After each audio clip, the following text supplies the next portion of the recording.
folks, John Cordisco back again. Round 3 action from the 47th Biel Chess Festival between Hou Yifan from China, current women's world champion, and Vachier-LaGrave, MVL as they call him, from France, as black. It's got a fairly long game, so let's get to it. Hou Yifan is white, Vachier-LaGrave is black. It's going to be a Moscow Sicilian, so I'll go through the first few moves here. The opening is quite a long game. We've all seen the Moscow many times. Rook E1. Got my Fritz 13 computer on off screen, and I like this variation for black Sicilian a little bit better. Granted, white's castled, but black's got pretty good space on the queen side, and 3 minor pieces developed. Granted, the bishop on F8 hasn't moved. It'll take a couple of moves to move it to free castles, but I like black. The computer shows it about even. E6, space for the bishop. D4, getting some of that center space. Bishop, knight. Now you notice a lot of these great world-class players, when there's ever pawn captures in the center, a lot of the time they'll leave the tension there, unlike us amateurs that automatically capture. Queen C7. Now this is a move I don't understand. It must be part of a new theory. The computer shows E5 or queen to E2. That's knight to F1. That move I don't understand. Very similar to what happens in a real pay where the knight ends up on G3. Castles a knight on G3. She wanted the extra piece on the king side. Both the kings are on the king side castle, so that makes sense, I guess. But it's kind of a one waste of a tempo. Rook D8, H3. Rook A to C8. Bishop D3. And Bishop F8. I can't go too much time here. It's a fairly long game. It's a very interesting technique you're going to see in the endgame here. Bishop D2, G6. It prevents later the pawn push here and then here. Queen E2, Bishop G7. There's a ton of pieces on the board. In fact, they're all here. Here we are on move 16, and not a piece has been captured yet. It's all full crowded. About a half-point advantage for white, according to the computer. A4 to open up things a little bit. E5. D5, locking it up. That was a surprise to me.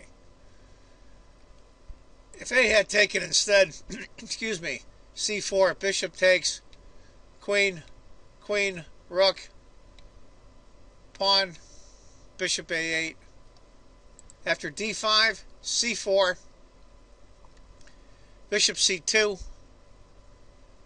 This reminds me a lot of a real pay where the bishop ends up here. But the only problem right now for white is this bishop can't get out. Knight C5, hitting the E4 pawn again. Knight to H2, you're going to reroute the knight. Rook B8. Rook A3. Interesting. That does stop the knight from coming here. Only reason I can think of, because I'm going to go back here, and the computer calls for rook to A3 as well. So that's why these guys are world-class players, and I'm not. Bishop C8. A takes. Knight G4. Threatening the knight on F6. One of the defenders of black's king. Bishop takes. H takes. Interesting, to say the least. What is white's plan on attacking the black king? I'm assuming sometime in the future go G5, F4, doesn't take F5, bust it up a little bit. We'll have to see. Excuse me, rook to A8. Double rooks. Rook has to take, rook takes. What's your plan? They say a lousy plan is better than no plan at all.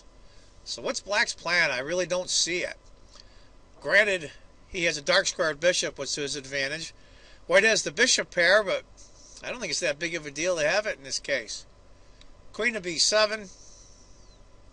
Wants to push the pawns eventually on the queen side. G5, hitting the knight. The knight goes back to D7. Where else can it really go? It can't go to h5 because knight takes, disrupting the pawns. It has to go to d7. Queen to d1. Rook a8. Now this is a problem that I have, and I'm sure all the amateur players out there, I'm only 1600 player USCF rated, trying to formulate a plan. Now obviously rook to a8 for black to just play, and then queen goes over, rook takes, queen takes. That was the idea for black. Well, how do you formulate a plan from here? And this is the part I have trouble with. What do you do? You're black. What is your plan? Your bishop on g7 is not really worth much. Played bishop to f8, but where's it going to go with that pawn on d6? Gonna have to reroute it here to here maybe? We'll have to see. Bishop e3, bishop c7, that's exactly what Vachier-LaGrave does. Reroutes that bishop. Gotta have all your pieces in play. Having a piece in the back is the same as being a piece down.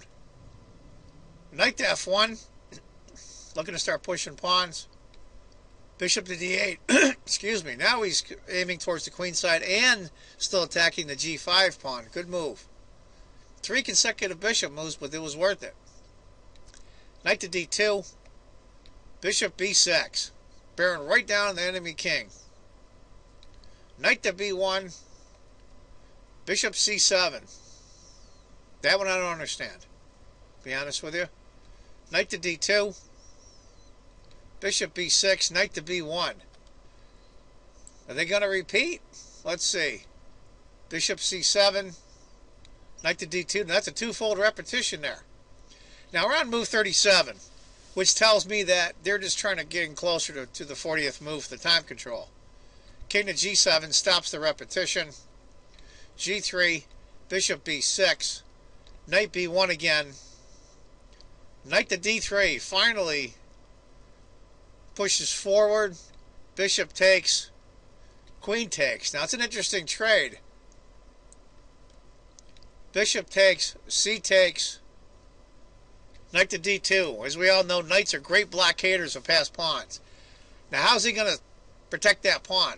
He's going to have to go knight to c5, but the pawn's going to kick it off, but that makes the c pawn backwards. So chess is all about trading weaknesses for strength. Weaknesses for strength. Is your strength better than the weakness you created for yourself? And on and on and on. Queen to d8, hitting that pawn again. c4. Queen takes. Queen takes that pass pawn. b4. Knight b3, again, blocks the pass pawn. Knights are great blockaders. h5.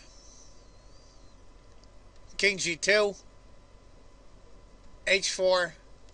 Now, this is where I think Hou Yifan missteps. Computer calls for queen to f3. Queen e2.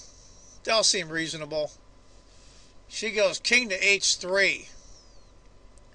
And the points jump up to almost 2-point advantage for black. Queen f3 was probably the best option.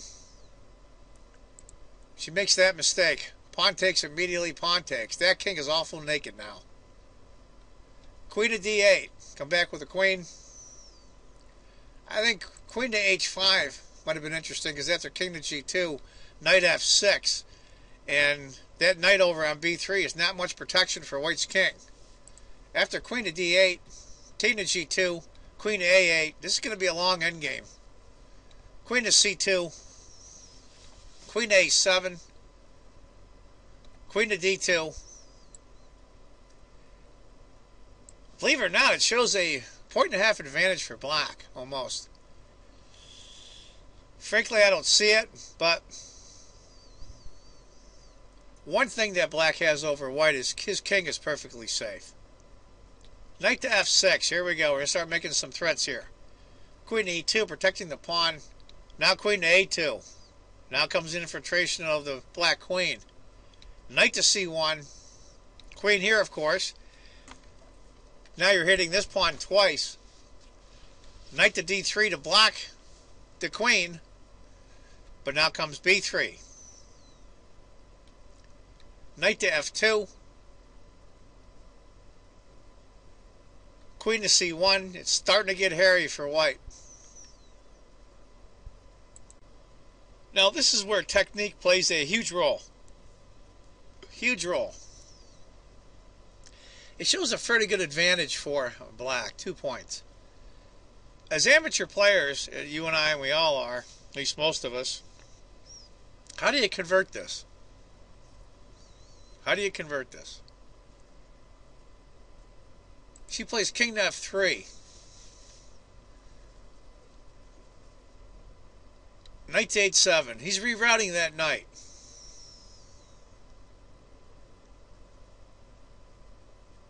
Now it's funny. It shows the best move right now for white is king to h2, or excuse me, g2. And that's what she does. But it's a question mark on the computer. Go figure. Knight to h3 was a suggestion. Frankly, I like that a little better. But white's still in a lot of trouble. Knight to g5. The knight's up there now. g4. King f6. Now, where's the king going? The black king. Going to have to move the knight to get the king in. Queen to c2 seems a lot better, to tell you the truth. So after king to f1, f6. After king to f6, terrible move. Terrible move. What else could she do, though?